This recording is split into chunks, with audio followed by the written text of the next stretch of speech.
Gentleman from St. Mary's.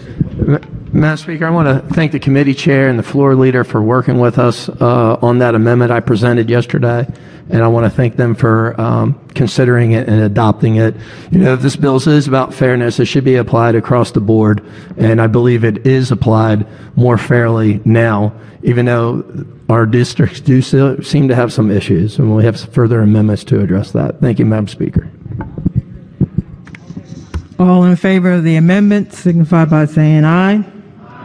Opposed, no. The amendment has been adopted. Any other amendments to the bill or to its title? Madam Speaker, an amendment at the desk. Gentleman from St. Mary's. Thank you, Madam Speaker. Amendment at the desk 653524/1. Amendment number 1. So be considered a reading of that amendment. So ordered. I'm so used to saying good morning to you all. Good evening. We're now on day 3 of what should have probably been a local bill. But I do want to thank the committee chair, and I especially want to thank the floor leader. This has been a spirited debate, and she's done a good job defending this bill. And I even want to thank the bill sponsor. I called him last night and tried to work out this amendment with him and had a pretty pleasant conversation with him. And after yesterday's heated debate, the majority leader came back, and we had a pretty decent conversation too. So I want to thank him for his kind words. My disagreement really on this bill is how it was presented. And really, I mean, we saw that right from the vote today. You know, everybody wants to drive this to, like, these counties are disenfranchising minority voters. And then the majority leader spoke to that just a few minutes ago. Here's the thing. You can have a system that's being misused, and then you can have a system that's not being misused. And us down here in St. Mary's County is really affected by that. We look next door at Charles County, and Charles County has the exact same system and has a minority majority on their Board of County Commissioners. So the reason why we split our county up in district has to do more with our geographical, where we're located in the state. If you drive to St. Mary's County, you go from Charlotte Hall to Point Lookout, it's like 60 miles. And the county's never more than probably 15 miles wide at the biggest point. It's split up like that to ensure geographical diversity for our county commissioners, and it's been that way for 170 years. You know, and seeing like the bill presented, like, and like you're violating the Civil Rights Act, that's crazy. Because currently we have an African American female serving on our Board of County Commissioners that was elected countywide. She's been there for 24 years. 10 years ago, the county wanted to have an African American congressman. Charles Lawler beat Steny Hoyer in that district by double digits. You get back a little bit further, Michael Steele beat Ben Cardin in that district by double digits.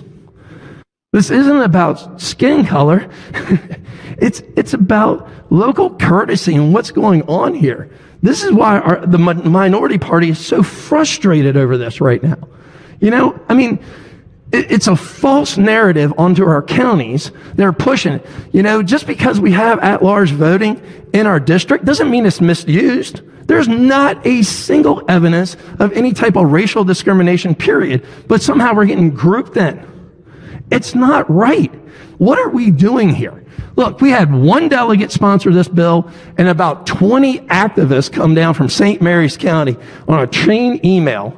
Most of them have ties to the Democratic Club, Democratic Central Committee, complaining about one district in St. Mary's, District 4, that they didn't run a candidate in 2018.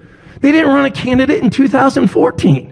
And they're sitting there saying, well, we're disadvantaged. You didn't try.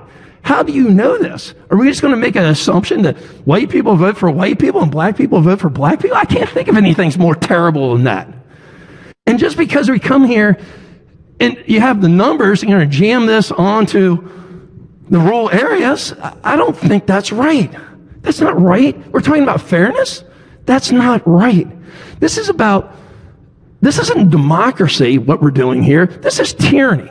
And we need to get back to democracy. And that's what this amendment is. I don't think we can have any more support for democracy. And then when politicians can't figure it out, that we just turn it back to the people and let them decide. This amendment is about a voter referendum, puts this bill on the ballot in St. Mary's County in the 2022 election to let the people decide what type of voting they want. Maybe I'm wrong. Maybe I'm wrong, but I don't think I am. And I don't think you can go wrong with having the people decide. So with that, Madam Speaker, I move that amendment. Thank you. Floor leader. Gentleman from Charles. Thank you, colleagues. I rise in opposition to this amendment. And it's listening.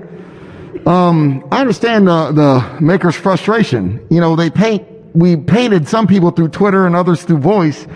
Counties like Calvert that elected an openly gay judge and didn't even run anybody against them. With minorities, the minority, African Americans definitely are not the minority or majority in Calvert County. I understand the frustration because they were still able to elect African Americans to their board. And so for all my colleagues that wish to call this a racial success, please don't. Some of these counties don't need help. However, Charles County, where I live, for years we fought for this kind of representation. When we were the minority, African Americans fought their tails off just to get a voice, just to get one district. And white Republicans, when they were in charge, they said no. But don't smile too much, because when white Democrats were in charge, they also said no. And now we are finally in charge, and we have to give up a district. But see, just because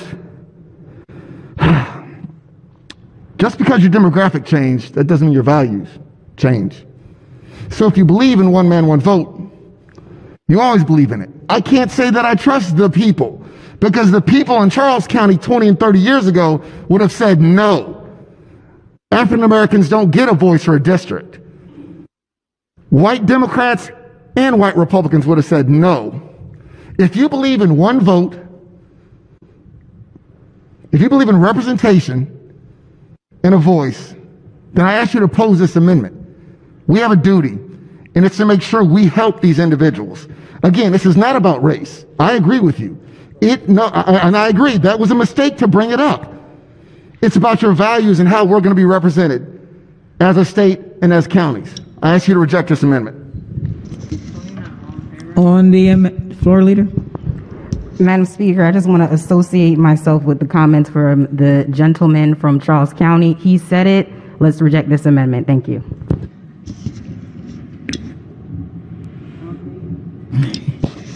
Questions?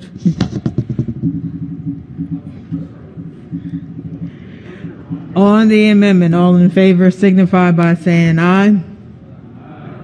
Oppose? Roll call, Madam Speaker. Roll call. Madam Speaker.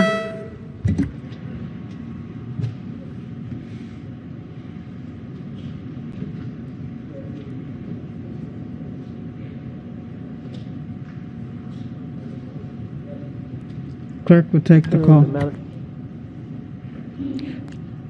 The amendment fails. Any other amendments?